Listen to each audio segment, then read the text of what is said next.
Hello again, guys. We are back for 13.6 talking about inequalities in one triangle. So our essential understanding here is that the angles and sides of a triangle has special relationships, and hopefully you remember some of these.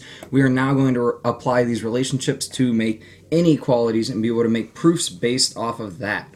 So our first property here is the comparison property of inequality. This is a pretty basic one. We'll add some numbers in to make it make sense. So what we see is that if A equals B plus C, and C is greater than 0, so a positive value, then A must be larger than B. And why does this make sense? We can check out this proof. So we have our proof of the comparison property.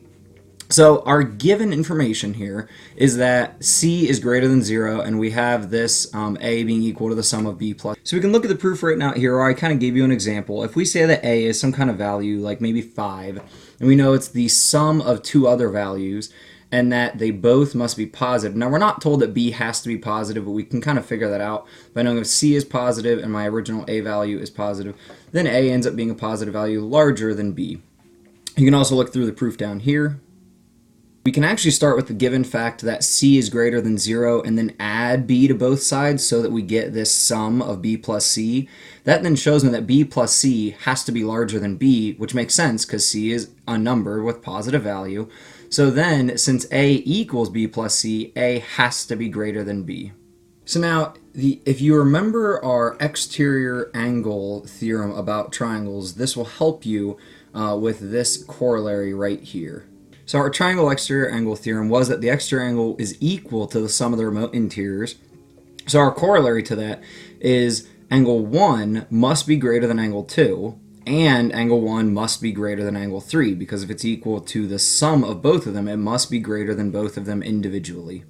So make sure you work through the first problem in Pearson and come back when you are ready for the got it. So when we start approaching this problem, it's good to look at what triangle is it that we specifically care about. So we have three different triangles we could choose here. We have the small triangle right here, we have the small triangle right over here, and then we have the larger combined triangle. So for our work, we're going to look at the larger combined triangle because angle 5 is an exterior angle only to that larger triangle when I combine these angles 2 and 4 together. So this is the corresponding angle to this exterior, but then the remote angles to that exterior are angle C over here and also angle 3 right up here.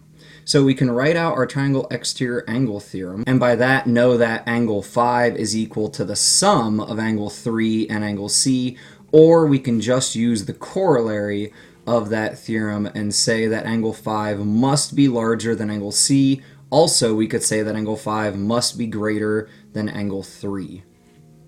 Go ahead and try these two on your own. Pause the video for a second and see if you can figure it out. So for number 1, we could start by seeing that when these lines are extended out here, what I actually have is two vertical angles. So angle 2 is the same measure as angle 3, and since 3 is a remote angle to angle 1, we know that angle 1 is greater than angle 3, and therefore by substitution could say that angle 1 is greater than angle 2. So number 2, the most important part to see is that we have parallel lines here. And wherever we have parallel lines, we want to look for the special angle relationships. So I see that I have angle 2 and angle 4 as alternate interior angles. They're interior to the parallel lines and they're on alternate sides of the transversal. So angle 2 and angle 4 must be congruent angles, and then since angle 1 is greater than angle 4, we know that angle 1 must be greater than angle 2. There are the explanations written out for you. So Theorem 33 here relates that hopefully you guys have come to realize that the length of a segment in the triangle relates directly to its opposite angle size. So the size of the angle determines how long the segment can be. The smaller the angle, the smaller the segment. Bigger the angle, bigger the segment. So we see here that if xz, our baseline here, is greater than xy, I've got these highlighted down here for you, then we see that the measure of angle y, and angle y actually relates to the length of xz, the angle y will be greater than the angle z. Because the segment was larger, the angle will be bigger. Segment is shorter, the angle will be smaller. Alright, the got it relates directly to problem 2, so make sure that you've worked through problem 2 and then come back when you think you have an answer for the got it. Alright, so our architect wants to place a drinking fountain at the corner with the second largest angle, so really the middle size angle. So which two streets form the corner with the second largest angle? Well, here I have how we're going to approach this problem. We first need to figure out what the second largest side is. So when I look at the lengths of the roads, we've got 175 yards, 120 yards, and 105 yards. So this 120 yards is my second largest, and then we find the angle that corresponds. Well, since that 120 is this side of the triangle, we go to the opposite corner, and it would actually be this corner right here that would have the second largest angle. So we could say that it is the intersection of Hollingsworth Road and MLK Boulevard. Also, based off that, we could tell that the side across from here, this corner up here, is the smallest angle, and because this is my longest side, this would be my largest angle. So here in exercises 3 and 4, we want to order the angles from smallest to largest. So pause this and see if you can figure it out, then come back when you're ready for the answer. So I tried to do a little bit of color coding here. We look smallest to largest. I'm going to go small, medium, large. So I do that color coding with my values for the side lengths, because remember, the smaller the side length, the smaller the angle. So the smallest angle here will relate to the 2.7 side, so we go across from there and find that it's angle M. Now notice that the shortest side is actually side LK, and that relates to the other angle, angle M. My medium side here is KM, and that relates to angle L. And then my longest side is LM, and that relates to angle K. So we always know that the side length does not have the angle with it. Because of that property, which we just discussed, we should be able to down here order these from smallest to largest pretty easily. If I start by looking at what the smallest side length is, well, BC is my smallest side length, but that tells me that points B and C are used to make up that length of 5, so the smallest angle here would actually be angle A. Likewise, we can continue on looking for the medium length, and my middle length is side CA, so that tells me that C and A are both used there, so my next largest angle would be angle B, and then AB is the largest side, so that relates to angle C. So there we have your answers written out, and another way just to help you out. Alright, so now we talk about Theorem 34. And this deals with if two angles of a triangle are not congruent, then the longer side is opposite the larger angle. So of course not congruent means not the same. So we see measure of angle A here is said to be larger than the measure of angle B. So what that relates is that then BC must be larger than AC, because remember the angle name comes from the other 2 points being used to make up that side. Just like how we said the size of the side relates directly to the size of the angle, likewise the size of the angle relates directly to the size of the side. And we can prove Theorem 34 using an indirect proof. So we start with our given that A is larger than angle B, and then we move on to try to prove that BC is larger than AC, because that is what Theorem 34 tells me, is that BC is larger than AC.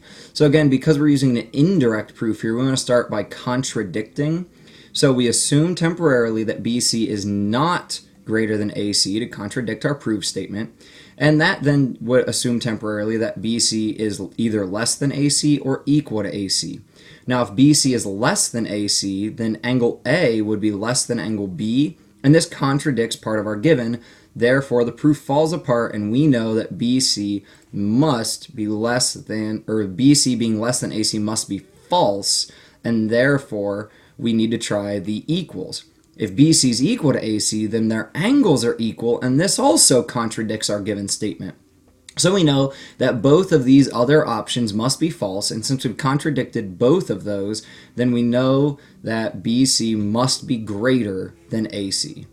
Alright, so here in the got it, please make sure you work through the next problem in Pearson until you get all the way to the got it. I want you to pause the video and try it on your own, trying to find the shortest side of triangle SOX. So you're given 2 angle measures. So think about, how should we start? When we know 2 angle measures, what's a nice, easy way to start? Pause the video, come back when you've got your answer.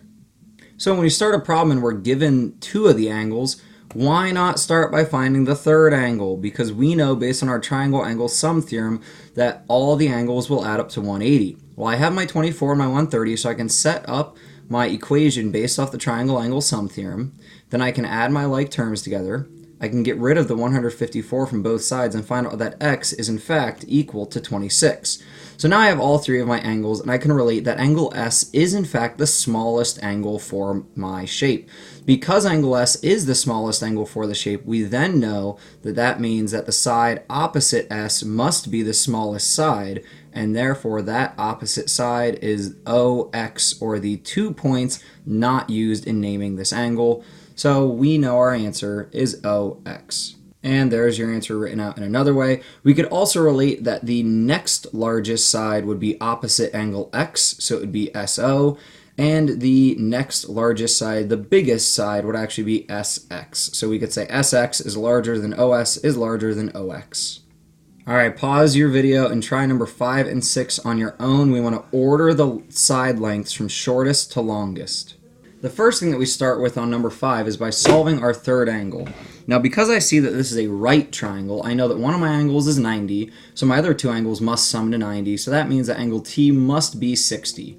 From that point, we can order these sides based off their corresponding angles. So, I had to change our color coding there. So let's say that yellow is going to be our shortest. So since 30 is my smallest angle, then directly opposite of that is UT, so that will be my shortest side.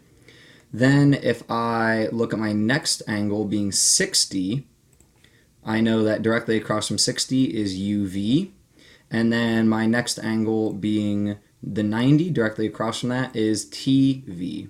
In number 6, we can just start by ordering the angles. So we have angle D is my smallest, angle F is my next one, and angle E is my largest. And we know that the angle name is opposite the side that it corresponds with. So angle D, being my smallest, will relate to side EF.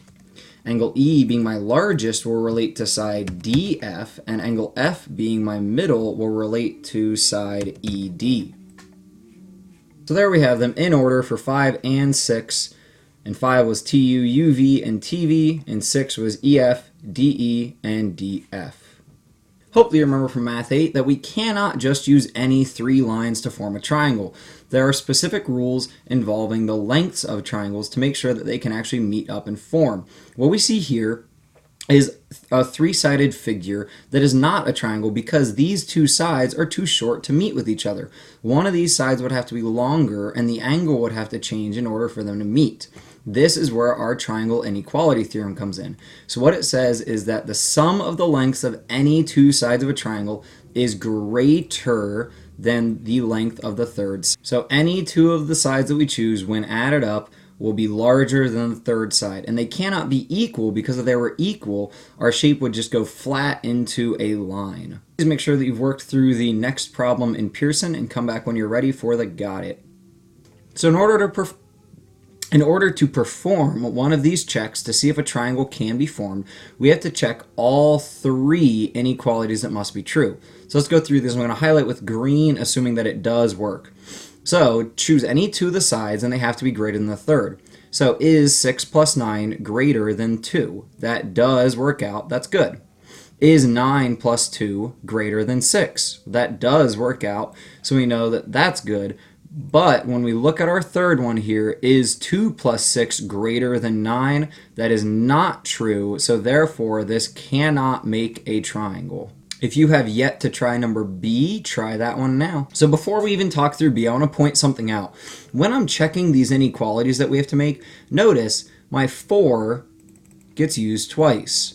My 6 gets used twice, and I'm talking about the left side, and my 9 gets used twice on the left side, and each of those is only on the right side once. So in these 3 inequalities, every value should get used 3 times. So now let's actually check these for B. Is 4 plus 6 greater than 9? Well, 10 is greater than 9, so that does work out. Is 6 plus 9 greater than 4? I believe that 15 is in fact greater than 4. And is 4 plus 9 greater than 6? Well, 13 is in fact larger than 6. So we can now state, because all 3 of these did work out, that this is in fact a triangle.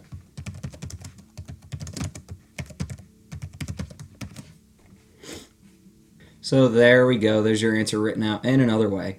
We are going to move on to 7 and 8 and try these again. So please pause the video, come back when you have your answer. Now, you don't have to write out all 3 of those inequalities, but you do need to think through all 3 of them. So if it's not a triangle, tell me why it's not a triangle. What inequality falls apart and makes this not true? So number 7, when I